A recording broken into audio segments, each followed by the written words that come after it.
این مسجد آخر ماه فوریه به سبب رسیدن ناقل‌های برق به کام آتش رفت. اینجا یگانه عبادتگاه ساکنان دهه خوشآباد اسفر بود.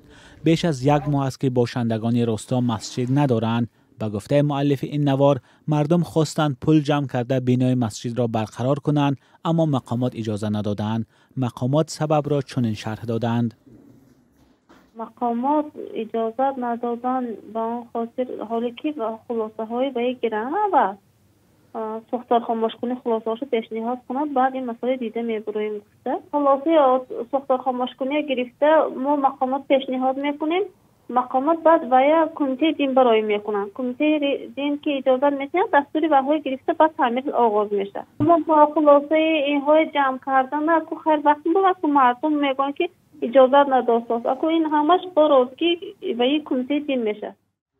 مقامات شهر اسفر نمیگویند که خلاصه سنجش اداره آتش نشانی کی میرسد. ساکنان دهه شکایت دارند که از سبب نبودن عبادتگاه مجبورند برای ادای نماز به دهه‌های همسایه روند. کشورهای غربی و سازمانهای حامی حقوق مقامات تاجیکستان را برای محدود کردن آزادی‌های دینی تنقید می‌کنند. از جمله کمیسیون بین المللی امریکا در مورد آزادی‌های دینی ماه مارس گفت سال 2024 وضع آزادی‌های دینی در تاجیکستان نهایت بد شد.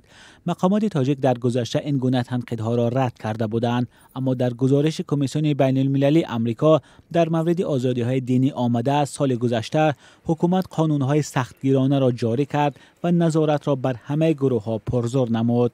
مولا رجب یوسفی، رادیوی آزادی، دوشنبه.